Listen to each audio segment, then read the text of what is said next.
तो राम बढ़ाए सब बढ़े,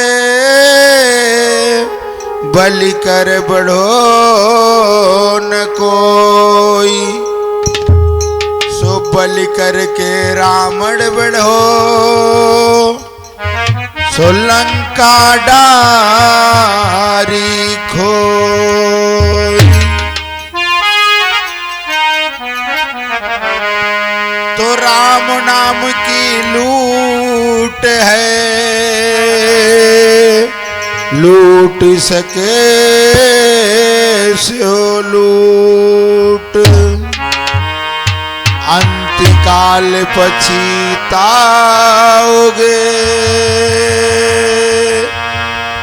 जो प्राण जाएंगे छूट। तो राम नाम सब कहे, दशरथ कहे न कोई। एक बार दशरथ कहे, जो कोटि यज्ञ फल हो।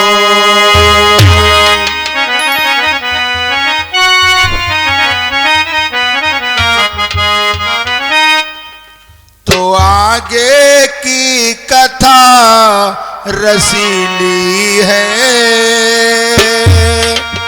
वो अभी सुनाई जाएगी।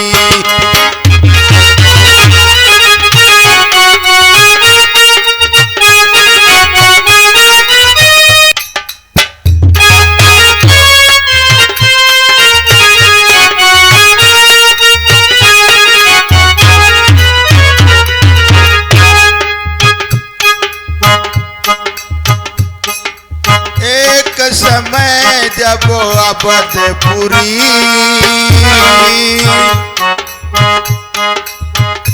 जब एक समय जब अवधपुरी, मानो भैया राजधानी थी।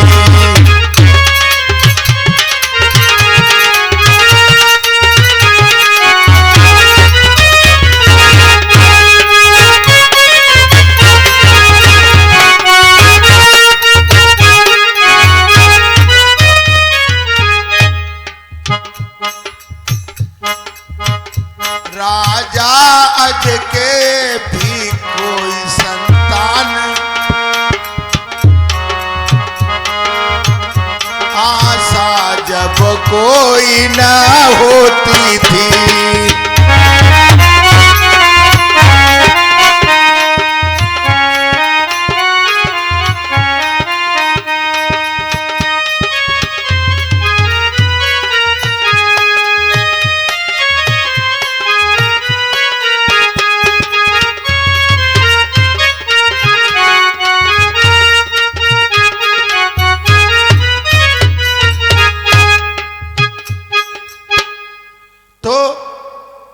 महाराज दशरथ के पिताजी का नाम था राजा अज। तो राजा अज के भी जब कभी घर से निकलते थे तो उनको प्रजा टोकती थी क्या कि धन धाम और सब कुछ राजन, फिर निर्बंसी कहलाते हो।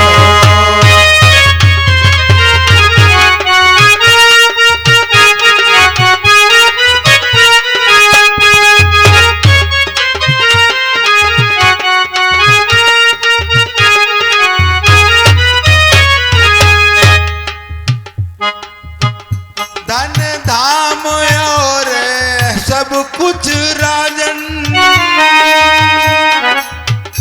फिर निर्बंसी कहलाते हो।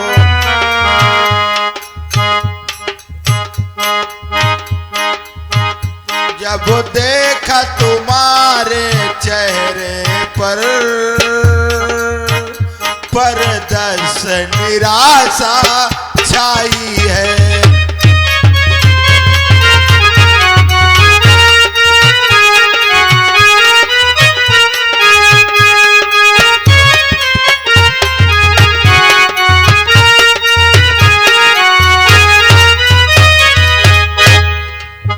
प्रमाण तो ये कहता है कि राजा अज के भी कोई संतान नहीं थी। राजा अज संतान के बगैर बहुत दुखी थे।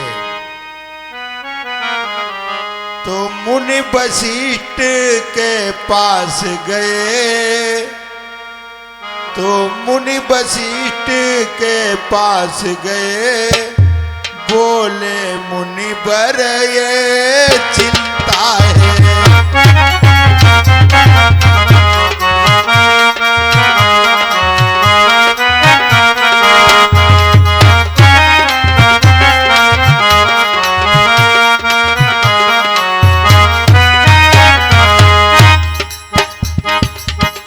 मुनिवर बतलाओ,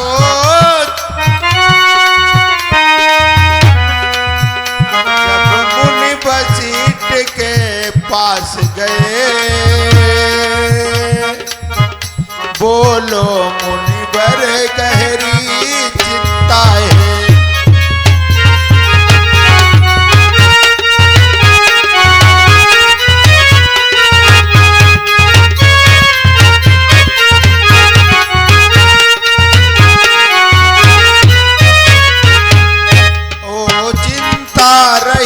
बताओ तो, ओ चिंता रहित बताओ तो, इस चिंता का कारण क्या है।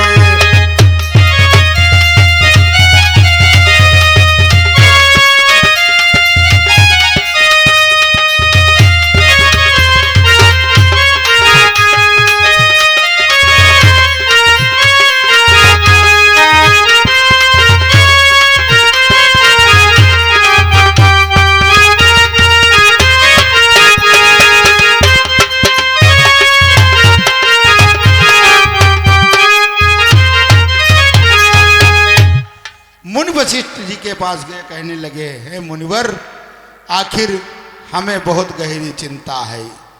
तो उन्होंने कहा कि इसका उपाय है क्या, कि आप जो है, जो राजा अपने कर को मेहनत से करके कमाई का जो लगाएगा, उसी से इसकी संतान प्राप्त होगी।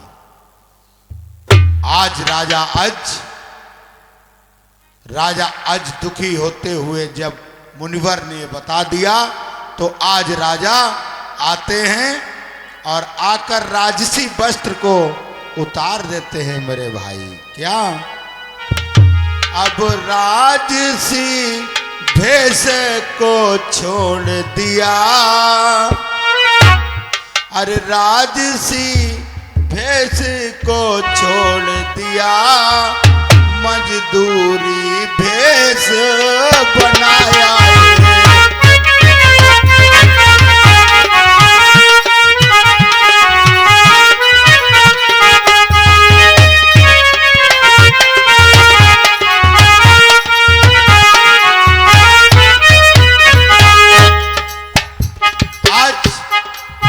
आज भेष को बदल के और आज दिन भर जाकर और मजदूरी किए। शाम तक जब राजा आज मजदूरी किए, तब वहां क्या मिला, जब एक कौड़ी मजदूरी में, अरे वैसे ही ये ही प्रदान हुई।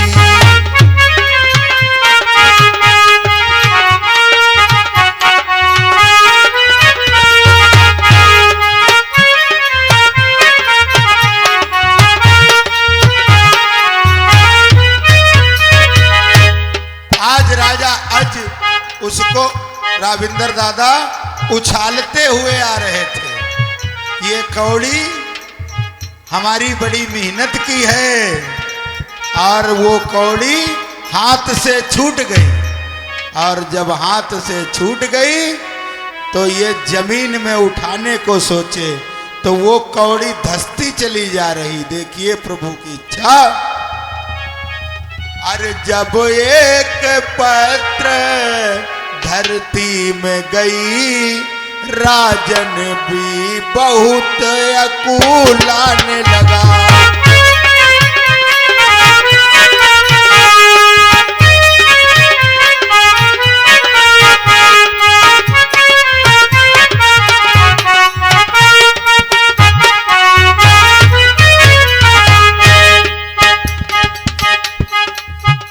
जब दोई पत्र कौड़ी पहुंची, जब दोई पत्र कौड़ी पहुंची, नैनों से नीर बहाने लगा।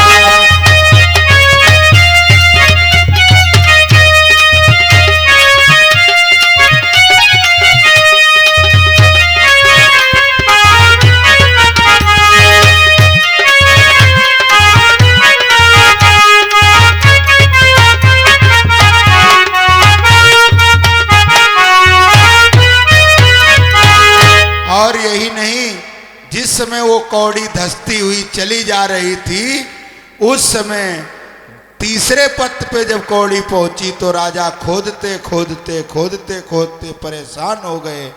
तो वहां पे देखा एक लाल की रोने की आवाज आ रही अंदर से।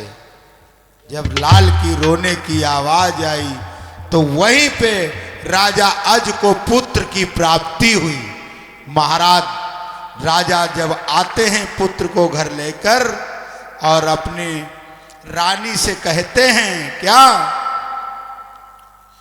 कहा कि ये पुत्र हमको बड़ी मेहनत से प्राप्त हुआ है और ये सब ईश्वर की ही कृपा है, तो इसका नामकरण क्या रखा जाए। तो नामकरण जब रखा गया तो वही संसार में ऐसा कोई नाम आज तक ना हुआ हो, वही नामकरण रखा जाएगा। क्या? अरे अवधपुरी इस नगरी में, अरे दशरथ ये नाम प्रसिद्ध हुए।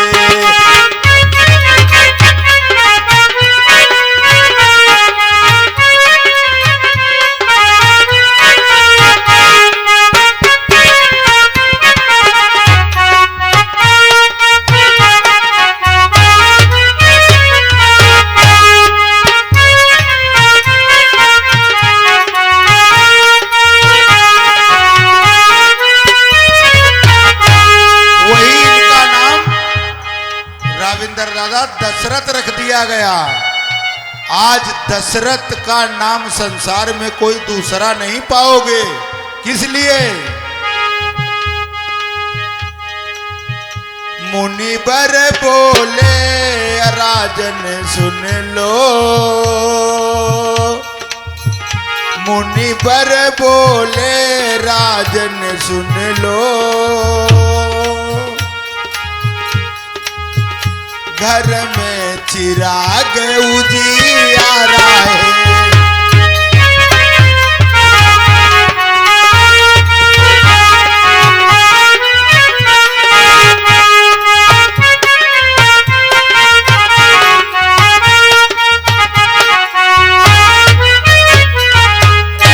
इसी तरीके से प्रमाण कहता है कि महाराज दशरथ का जन्म हुआ और वहीं से आगे मैं अपनी वाणी को विराम देता हूं।